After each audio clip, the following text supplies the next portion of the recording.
Dedicated to Eastern and Southern Kentucky, this is WYMT Mountain News at 6.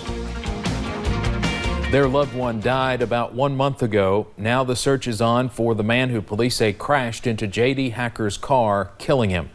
Take a close look at your screen. This is Alfred Francis. Police have a warrant out for his arrest but cannot find him. Investigators say he was under the influence last month at the time of the crash. Hacker's daughters talk with WYMT's Will Puckett about life after losing their father. As each calendar day passes, still in shock, really. It's like a dream. They become increasingly difficult for J.D. Hacker's two daughters. You know, you go to sleep, you wake up thinking it'll be different, but it's not. Their father died in an April crash when police say this man, Alfred Derek Francis, slammed into their dad's car. It's sad that something took somebody's life for that reason. Police arrested Francis at least 3 times before, but this time, if convicted, he faces a lengthy prison sentence. The manslaughter charge, manslaughter second, carries a penalty of 5 to 10 years. A grand jury could even come back with the stiffer charge, carrying a harsher punishment. Law enforcement is looking for him. Following the crash, Francis spent time in the hospital for his injuries, but was released before police could serve warrants on him. Now, County Attorney Jill White says everyone should be looking out for him. It's extremely important that he be apprehended and brought in and processed through the court system so that he can face the charges. Hacker's daughters share a simple message. You took something very precious to me and my family, something that we can never get back. As they will never get a big part of their life back. In Clay County, Will Puckett, WYMT Mountain News. Anyone with information is asked to call KSP Post 11 in London at 606-878-6622. A woman who pleaded guilty to murdering her boyfriend in 2017 was sentenced today in Knox County. Deborah Poor stabbed her boyfriend at a house in Corbin after an argument in 2017. Back then, police told WYMT she was found in Clay County after running out of gas and told police what happened. Prosecutors say Poor was sentenced to 20 years in prison and must serve at least 85% of that time. The Commonwealth Attorney's Office is pleased with Judge Mike Caperton, who went along with our recommendation and agreed to sentence Ms. Poor. The sentencing coincided with Commonwealth's Attorney Jackie Steele's recommendations. We have new information tonight in a bizarre story. Monday, we first told you about Ronnie Helton's arrest. At the time, they said he picked up a hitchhiker and tried to have sex with him. But while getting undressed, investigators said the man took off in Helton's car. Today, we learned that man is Michael Paul Collins. He, too, faces charges now. Investigators say later that night he met a man in Jackson County to trade cars. While test driving the car, deputies in Clay County say Collins never came back. They found him this morning. He faces theft by unlawful taking and other charges. Kentucky State Police want to learn exactly what led up to a shooting in Harlan County. Police say last night Brian Owens went to a home in Wallens where Tommy Shackelford and a woman were. While there, troopers say the men got into a fight and Shackelford shot Owens in the stomach. Following the shooting, investigators say Owens tried to drive himself to the hospital. Still early investigation. We have detectives who are currently still trying to conduct some interviews, try to get more information to figure out exactly what occurred, what led up to this, and what occurred while inside this residence. Owens was taken to Harlan ARH and then flown to Holston Valley Medical Center in Kingsport, Tennessee. We do not know his condition. Police have not made any arrests.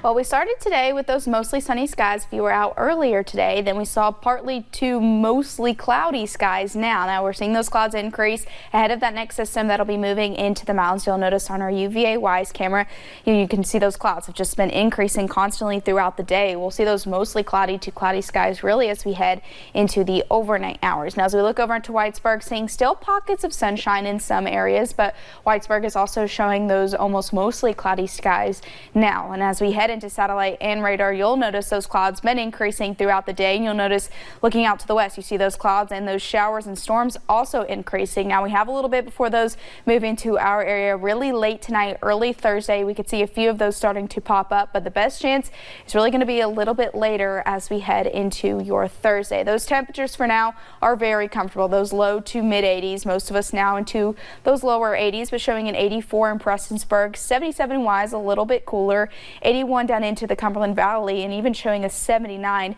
in Somerset. You're seeing that 82 in Louisville, but you're seeing those yellows behind it. Cooler air is on the way as that front starts to move in. And as we look at that temperature trend, you'll notice the starting to go down, especially as we head into Friday and into your Saturday as well. It's because that cold front does move in. Rebound quickly, though, as we head into your Monday. I'll have that full forecast coming up for you guys in just a few short minutes. All right. Thank you, Paige. With a special session on the horizon today, state lawmakers started being briefed on a new pension bill drafted by Governor Bevin and his team. The measure is aimed at giving regional universities, county health departments, and many other agencies relief from a spike in pension costs they face on July 1st. The governor is still giving no indication when he might call the special session, but did say this week it will be sooner rather than later. Police in Corbin are looking for the person who stole from a business. Here's some surveillance video from Hippie at Heart. It's on Main Street, and police say the break-in happened around 3:30 this morning. They also say this is the second break-in at the store. If you know anything about this, you should call Corbin Police. In the fall of last year, we saw a massive spike in hepatitis A cases across the region. It was one of the worst outbreaks in years. But since then, we've seen a drastic decrease in cases. WYMT's Connor James has been looking at the numbers and joins us from the newsroom with more. Connor?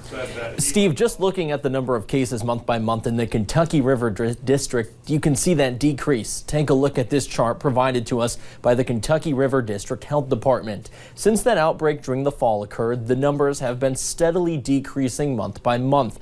A lot of those are because of mass vaccinations across the district. But we're encouraging everyone. The recommendation remains, if you live in one of the 7 counties that Kentucky River District Health Department serves, we recommend that you get vaccinated for hepatitis A. Now, Steve, there's a handful of programs helping this too, one of them focusing on vaccinating inmates.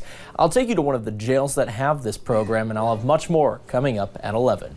All right, Connor, thank you. A new hearing is ahead of the trial date for Elissa Noble. She is accused of hitting and killing Paige Hayes in a drunk driving crash in August of 2017. A pretrial hearing is now set for June 5th. Her jury trial is expected to begin July 22nd. A man charged with a Knox County murder appeared in court today. Glen Powell is accused of shooting and killing Glenn Edwards back in September. At the time, police said Edwards was driving along Higgins Hollow Road in Knox County when he became stuck in Powell's driveway. After Edwards and a passenger went to look for help, Powell allegedly told them to leave his driveway, then went into his home and shot Edwards in the back, causing his death. Powell will appear back in court on July 2nd.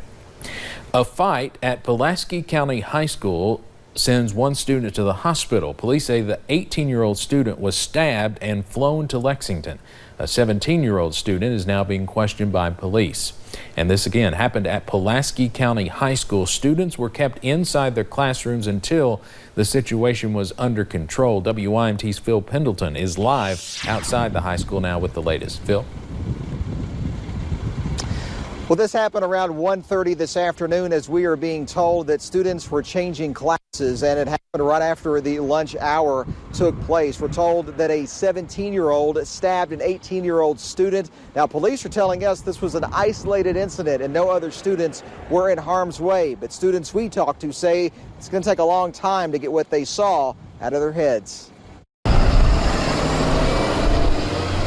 They were arguing because one guy wanted a dip and the other guy wouldn't give it to him. They were arguing at lunch about it. Damian Erb says lunch had ended and students were headed back to class when several of them went into a restroom where a fight between two boys was quickly escalating. Whenever he pulled the knife, a lot of people started running out. The school was placed on a brief shelter in place as the situation was brought under control.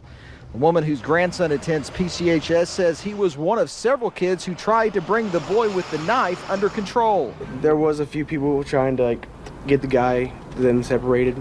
There was random people. I had no idea who they were. 45 minutes later, the school day was back to normal. The end of the school day appeared normal as well. Buses took kids home and parents arrived to pick up their students. Many of them said what they saw today was about as far from normal as they have ever seen. Not here. There's nothing that ever happens around here.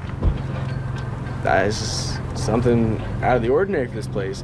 Yeah, fist fights are common, but not a stabbing. Pulaski County Sheriff's deputies and investigators are still looking into all of this. We're told that the 17-year-old suspect will face a charge of first-degree assault. We're told that he's still being interviewed at the sheriff's office. The 18-year-old victim is at the University of Kentucky Hospital, where he's being treated for that stab wound. Live in Pulaski County, Phil Pendleton, WYMT Mountain News. All right, Phil, thank you. A new business is coming to Main Street in downtown Pikeville. Yesterday, the Blue Raven announced plans for a new microbrewery and tap room called Thorn Brewing. Representatives say work is now underway and they expect to open by summer in the former Slice building. We now know when the Appalachian Wildlife Center will begin hiring in Bell County. Officials expect that process to start in the fall of next year. They anticipate hiring 168 people in the beginning. The average wage and benefits package for full-time employees at the Wildlife Center will be more than $54,000. Hazard City officials continue their search for 2 students to help pilot a city project and learn the day-to-day business of city government. High school juniors and seniors are encouraged to apply. 25 hours of dedication is expected every week during the months of June and July. Each student will attend civic meetings, report on progress made in projects, research comparative work, and work side by side with city officials. We'll talk about how kids are moving away and people will respond, oh, well, you know, we've got everything we need right here. They don't need to move away. And that ignores the fact that kids do move away. Brain drain is a real problem. There was a study done a couple of years ago that showed that the people that are moving to this area, when they do move to this area, tend to have lower education levels. And the problem with that is we're lacking critical skills that, you know, make a city run. And what we need to do is bring a city back. The deadline for the City of Hazard Civic Fellowship is extended to next Tuesday, May 7th. You can go to our website, WYMT.com, for more information.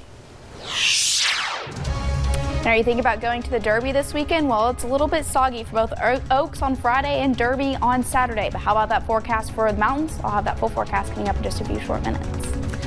Also coming up, some county equipment is stolen in Magoffin County, which officials say will cost you, the taxpayer.